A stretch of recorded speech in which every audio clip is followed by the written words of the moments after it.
When I tell you the rent was due in the ML Wang household just before she wrote this masterpiece, like I can already picture the bill came through the door. It was like the electricity, the gas, the water bill. It's all going to run out, all your utilities.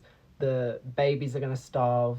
You need to put out something that is going to make bank. Something that the publishers are going to say, oh, this is too good. Here is like a traditional publishing deal because we love it so much, and you need to show the world just how much of a talent you are in the fantasy genre. And she said, oh, okay, and dropped this like it was nothing. Hua. Fwa. It has been a sweet long time since I have found a fantasy book as politically engaging and thoughtful as Blood over Bright Haven. Everyone swore blind to me when I started reading the Cosmere books that they were going to hit like that. They don't. Like, they're not awful, but they're also just not firing on all cylinders. This fires all the cylinders. My skin has been cleared, my like health has been restored. I now have faith in the genre again. I'm like, oh, fantasy, like if every writer was delivering on this level, I could be like a main fantasy book talker. Like that would be my genre. But I know they won't. I know that this is the pinnacle and that they're all punching up to it. She came along, she saw all the other fantasy authors, she kicked them under the table. She said like, no, this is what you should be doing, all of you. I think at this point it's well documented my hatred for the multi-million copy bestseller Lessons in Chemistry. So imagine my surprise when this book takes very parallel circumstances. We have a female main character, a woman in science who strives and rises to the occasion against all odds in a career that's dominated by men, and she excels. She comes out on top. But hey, unlike Elizabeth Zott, I think that was her name in that dreadful cartoon of a book, she actually has 3 dimensions, and she's interesting, and she's vulnerable, and she goes on an arc. She's not some weird poster child for outdated beliefs around women's lib. You know what I mean? Like, it's also very Jonathan Strange and Mr. Norrell, where it explores a world that uses magic, but magic is very much affected by a social curve where only people at the very top of society get the education, get the privilege and the opportunity to be able to practice it. And of course, it's quite a misogynistic world. Our main character, Siona, is the first ever female to be chosen to be like a high mage. And so she has all of this pressure on her to be like a role model and a representative, only for things to then unravel when she sees that it's not all it's chalked up to be. The first chapter in this book, dare I say the best opening to any modern fantasy book? Am I overpraising it? I don't think I am. That first chapter, goosebumps. I don't get goosebumps. And yet I was covered. I was titillated. I said, oh, this is incredible. What a strong start. And then it built. It was clever. It had an interesting structure. It made unconventional choices. There were payoffs. Like, come on.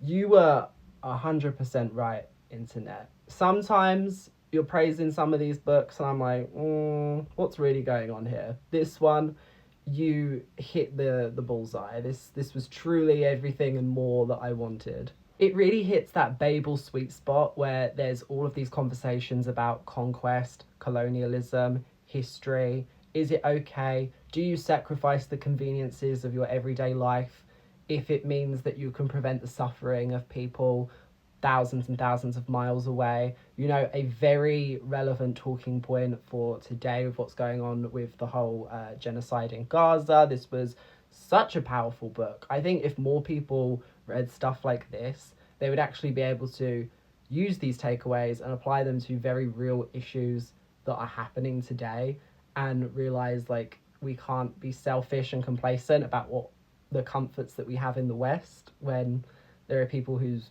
lives are lost, like innocent lives are lost every single day.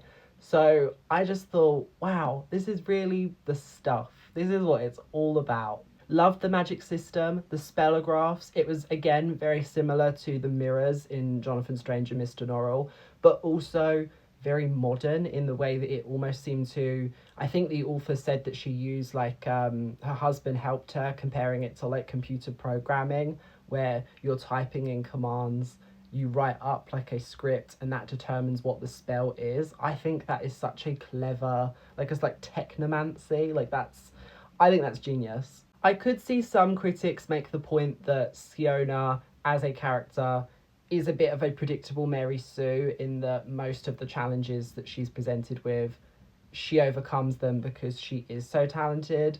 But then I would also argue that that is counterbalanced by her moral compass and the way that she is so sensitive to changing her own worldviews. Like she realizes that the thing that she has become a part of, the thing that is greater than herself, it's also great for bad reasons, and it does things that she doesn't want to associate with herself, especially when her circumstances change and she becomes close with one of the Quan, with one of this like sort of like lower class race of people that have been like subjugated, and their land is being destroyed for the sake of fueling the magic in this city.